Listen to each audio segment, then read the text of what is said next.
My cat and I are here to talk to you today about discrimination. Angry face. Discrimination because someone holds different beliefs. I encountered it when I moved to a small town in Texas and met people who were conservative, fundamentalist Christian.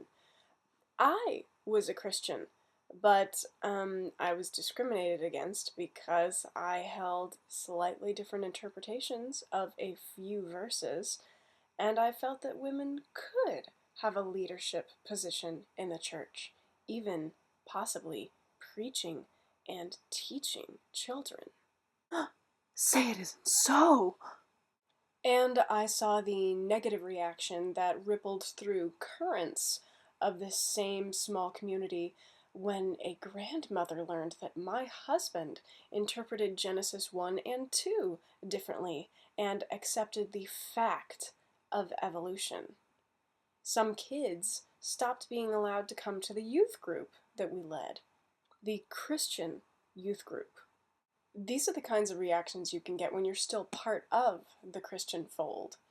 Things get even worse when you're an outsider. We've seen how parents can react when their kids come out as atheists. All of a sudden you can just quit believing in God? Yeah. All of a sudden there is no God? Yeah. Well, let me tell you, you want to know there's no God? Then you're going to get absolutely nothing. Nothing for Christmas, because that's what Christmas is about, is Jesus Christ. Okay. No, it's not okay, Michael. It is not okay. We've heard reporters and talking heads make strange comments about atheists. I have an atheist child in the other room. We put a camera there. Do we have it? Oh my goodness. Oh. Now send my daughter in. She just said pray. Just pray a little bit and all. See, this is what happens every time. And then the atheist gets violent. It is the American Humanist Society who wants to be good for goodness sake. Why do they loathe the baby Jesus? Now atheists need their 15 minutes of fame, and you know I will not be surprised when we have the next trend, which is these atheists, you know, claiming somehow that they are so indispensable that we need a day without atheists. We are a nation of Christians and Muslims, Jews and Hindus, and non-believers. There you have it. President Obama's inaugural address was full of religious references, but that one you just heard is stirring some debate. Was it all inclusive to acknowledge non-believers or just offensive? Well, I think it's an honest assessment that there are certainly many people in this country that are not necessarily believers in anything other than themselves. In some parts of the world, the word atheist has a worse connotation than homosexual. And that's saying a lot. Personally, I haven't encountered much discrimination. Yet. And that may be because not many people know. Atheist is not a word I bandy about in conversation. I might be overcautious. But then again, maybe not. I've heard the comments dropped by family, acquaintances. I know the kinds of sermons that some of them listen to.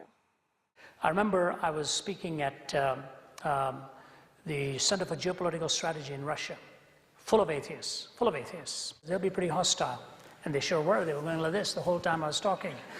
But if atheism is true, she has no value. If atheism is true, there's not even a point of reference for her worth. We are the product of primordial slime. The negative evidence against Darwinian evolution convinced me that purely naturalistic processes cannot reasonably account for the creation and the development and the diversity of life. The truth is that all naturalistic theories have utterly failed to explain how non-living chemicals could somehow have assembled themselves into the first living cell. Or the news venues to which some of them listen, which in some cases have all the bad characteristics of sermons and none of the good characteristics. There's this insidious idea that atheists are immoral, hateful, miserable, arrogant. That's a really strong bulwark of a stereotype to work against.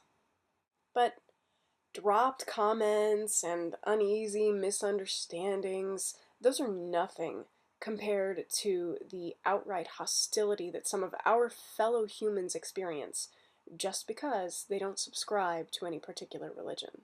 Some Texas Christians may be harsh and judgmental, but just imagine the hardships people encounter in strictly LDS areas, in fundamentalist Muslim areas, in areas of religious strife, like Northern Ireland, in any place where religion holds authority and ideas are not to be questioned unless you want to pay a heavy price. Sometimes people pay the price with their lives.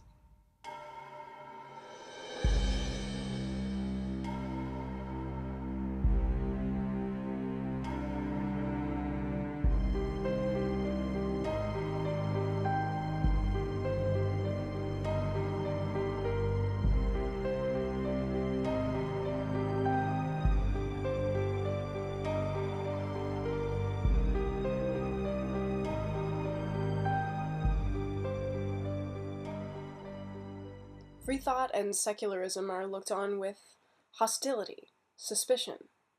Mistrust and fear fuel this hatred. What inspired me to make this particular video is that I've just caught a whiff of some real discrimination in real life. It involves a friend, a secular organization for which she was volunteering, and a business.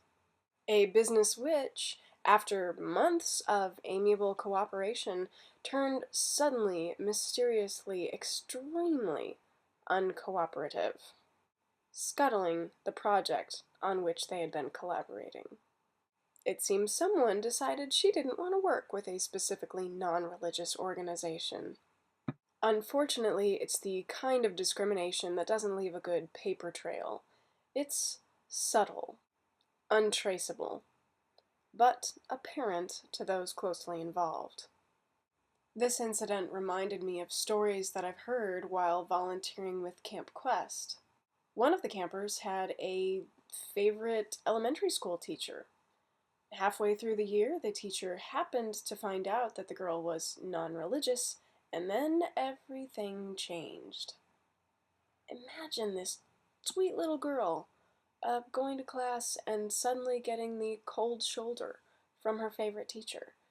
Imagine kids you think are friends finding out and then turning away, losing playmates at parents' behest.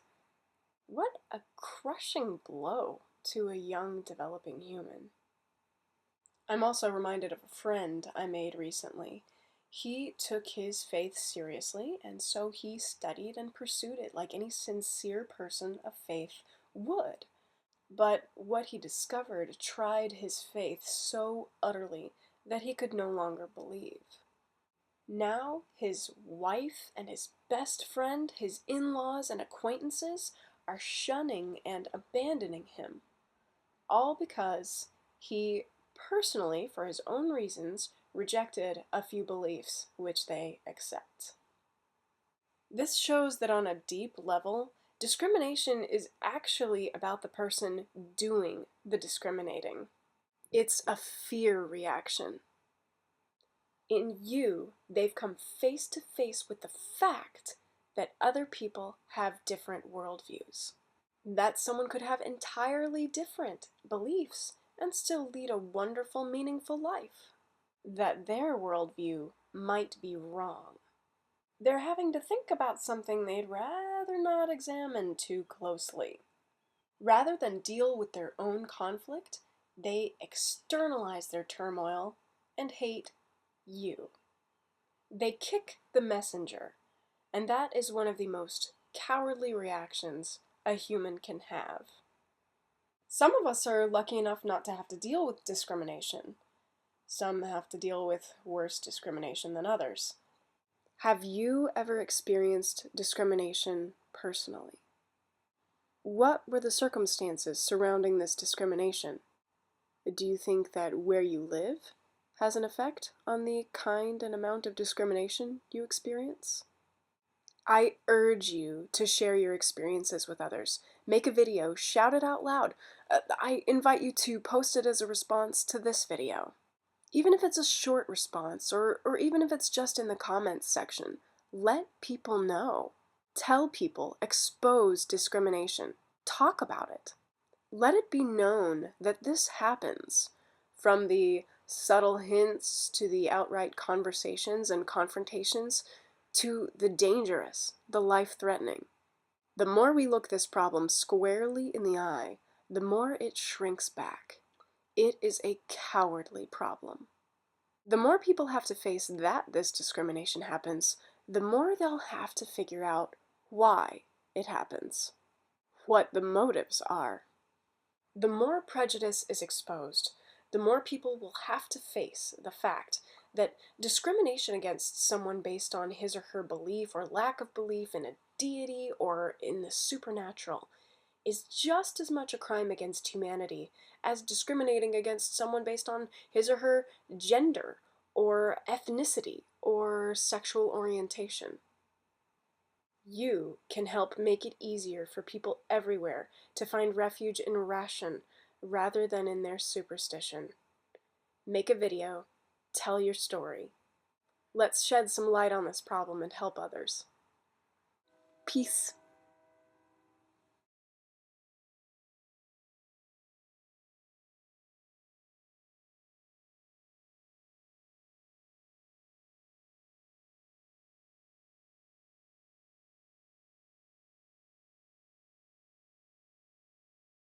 Things get even weirder when you're no longer part.